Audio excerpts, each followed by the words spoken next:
Friends welcome to my YouTube channel. Friend DDA की first come first serve में 1180 रुपये पे करके यदि आपने रजिस्ट्रेशन करा लिया है डीडीए के पोर्टल पे फर्स्ट कम फर्स्ट सर्व के फेज़ 4 के लिए यदि रजिस्ट्रेशन करा लिया है और प्लान कर रहे हैं कि 10 जुलाई को 12 बजे से जैसे ही बुकिंग खुलेगी मैं अपने फ्लैट की बुकिंग कराऊंगा, तो यह वीडियो आपके लिए बहुत ज़्यादा इंपॉर्टेंट है। आप इसको ध्यान से सुनना और समझना। फ्रेंड जैसा कि डीडीए के ब्रोशर में बुकिंग अमाउंट दिया हुआ है कि किस फ्लैट के लिए कितना बुकिंग अमाउंट आपको पे करना है। EWS के लिए 50,000, LIG के लिए 1 लाख, MIG के लिए 4 लाख, HIG के लिए आपको 10 लाख रुपए की पेमेंट करनी है। ये डीडीए के ब्रोशर में दिया भी हुआ है और मैंने आपको ऑलरेडी बता भी रखा है। तो सबसे पहली बात कि इतना अमाउंट आपके अकाउंट में रहना चाहिए। जिस दिन आप फ्लैट की बुकिंग करेंगे तो उतना अमाउंट आपके अकाउंट में रहना चाहिए कि आप बुकिंग अमाउंट पे कर सकें।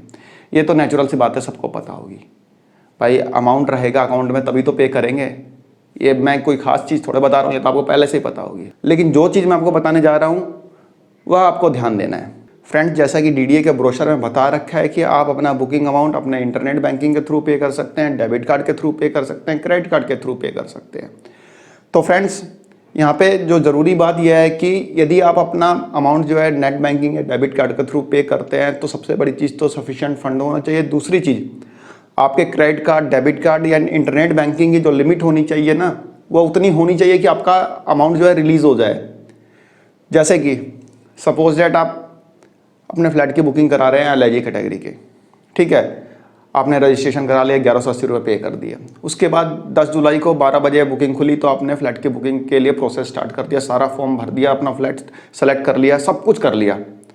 और जब आप पेमेंट कर रहे हैं 1 लाख रुपए की अपने डेबिट कार्ड के थ्रू, तो आपका बैंक जो है आपका पेमेंट करने से डिनाई कर दे रहा है। क्यों कर दे रहा है? आपके डेबिट कार्ड की जो लिमिट है ट्रांजैक्शन की एक दिन में 50,000 रुपये है। अब तो मामला फंस गया ना, 1180 रुपये भी गए ना। और जो डिजायर्ड फ्लैट आपने सपोज दैट ग्राउंड फ्लोर का सिलेक्ट किया, तब तक वो कोई दूसरा बंदा ले लेगा। आपके डेबिट कार्ड की लिमिट जो है 50,000 रुपये एक दिन में पर ट्रांजैक्शन है, या मैक्सिमम आप 50,000 रुपये तक के ट्रांजैक्शन कर सकते हैं। तो गया।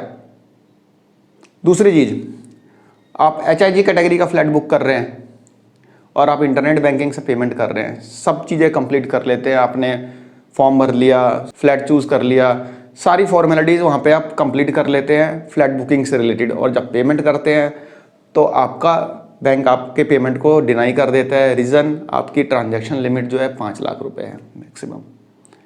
इंटरनेट बैंकिंग की ट्रांजैक्शन लिमिट आपकी 5 लाख रुपए है, तो आप पेमेंट नहीं कर पाएंगे। MIG फ्लैट बुक कर रहे हैं, 4 लाख रुपए की पेमेंट करनी है, आपकी ट्रांजैक्शन लिमिट 3 लाख रुपए है, तो आप कैसे पेमेंट करेंगे? तो फ्रेंड्स अभी 7 दिन का टाइम है, आप चेक कर लीजिए कि आपके debit card, credit card, internet banking की ट्रांजैक्शन लिमिट कितनी है। वन टाइम में आप कितना पेमेंट कर सकते हैं, क्योंकि ये पेमेंट जो करना है वन शॉट करना है, एक बार में करना है। ऐसा नहीं है कि 10 लाख रुपए HIG के लिए पे कर रहे हैं तो कोई बात नहीं, 3-3 लाख की 3 ट्रांजैक्शन कर देंगे, 1 लाख की 1 कर देंगे, ऐसा नहीं, वन शॉट पेमेंट करना होगा। और नॉर्मली लोग जो करते हैं पेमेंट वो सेविंग अकाउंट से करते हैं। भाई 80 से 90% लोग सेविंग अकाउंट का यूज़ करेंगे और सेविंग अकाउंट से पेमेंट करेंगे। और सेविंग अकाउंट की लिमिट होती है, उस लिमिट को आपको इंक्रीज कराना होगा बैंक में जाके। टाइम है 1 हफ्ते का, आप अपने बैंक में जाके एक बार चेक कर लीजिए क्या लिमिट है। यदि आपके पास इंटरनेट बैंकिंग है तो वो तो आपको पता चल ही जाएगा कि आपकी ट्रांजैक्शन लिमिट कितनी है। नॉर्मली जो सेविंग बैंक के डेबिट कार्ड वगैरह होते हैं तो उनकी लिमिट उतनी नहीं होती, कम होती है। डेबिट कार्ड के थ्रू यदि आप पेमेंट करेंगे तो लिमिट कम होती है, फंस जाएंगे आप। और डेबिट कार्ड में जो ट्रांजैक्शन होती है वो भी अटक जाती है कई बार। और जैसा कि हमने रजिस्ट्रेशन के टाइम पे देखा था कि डेबिट कार्ड का ऑप्शन ही वहाँ पे नहीं आ रहा था, इंटरनेट बैंकिंग का आ रहा था। जैसा कि फर्स्ट कम फर्स्ट सर्व के फेज़ 1 में जब हमने बुकिंग की थी तो वहाँ पे भी इंटरनेट बैंकिंग का ही ऑप्शन आ रहा था, डेबिट कार्ड क्रेडिट कार्ड का आ ही नहीं रहा था। हो सकता है इस बार इनेबल कर दे इस ऑप्शन को, बट यदि आपने इंटरनेट बैंकिंग ले रखी है तो वेल एंड गुड है। अदरवाइज इंटरनेट बैंकिंग ले लीजिए, एक दिन में हो जाता है चालू। डेबिट कार्ड के थ्रू भी आप चालू कर सकते हैं, खुद ही चालू कर लेंगे। लेकिन अपनी ट्रांजैक्शन लिमिट को एक बार जरूर कंसीडर कर लीजिएगा, उसको चेक कर लीजिएगा। नेट बैंकिंग के थ्रू भी आप चेक कर सकते हैं कि आपके डेबिट कार्ड की ट्रांजैक्शन लिमिट कितनी है, या फिर आपका जो क्रेडिट कार्ड की कितनी है, या आपका जो इंटरनेट बैंकिंग है उसकी ट्रांजैक्शन लिमिट कितनी है। तो आप इस चीज़ को कंसीडर करके चलिएगा कि आपकी ट्रांजैक्शन लिमिट जो है प्रॉपर हो। प्रॉपर से मेरा मतलब है जिस भी फ्लैट की आप बुकिंग कर रहे हैं उसके अकॉर्डिंग सफिशिएंट हो, ठीक है ना। जैसे MIG की बुकिंग कर रहे हैं तो 5 लाख आपकी ट्रांजैक्शन लिमिट है, तो वेल एंड गुड है, कोई दिक्कत ही नहीं है। आप HIG की कर रहे हैं तो ट्रांजैक्शन लिमिट 10-12 लाख है, कोई दिक्कत नहीं, हो जाएगा। तो इस चीज़ को ध्यान रखिएगा, आपकी ट्रांजैक्शन लिमिट प्रॉपर होनी चाहिए, अदरवाइज़ आप फंस जाएंगे।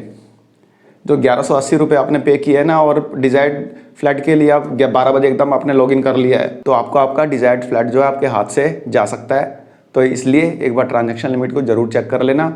एक छोटी सी इंफॉर्मेशन थी आप लोगों के लिए, आई होप आपको पसंद आई होगी। धन्यवाद, नमस्कार।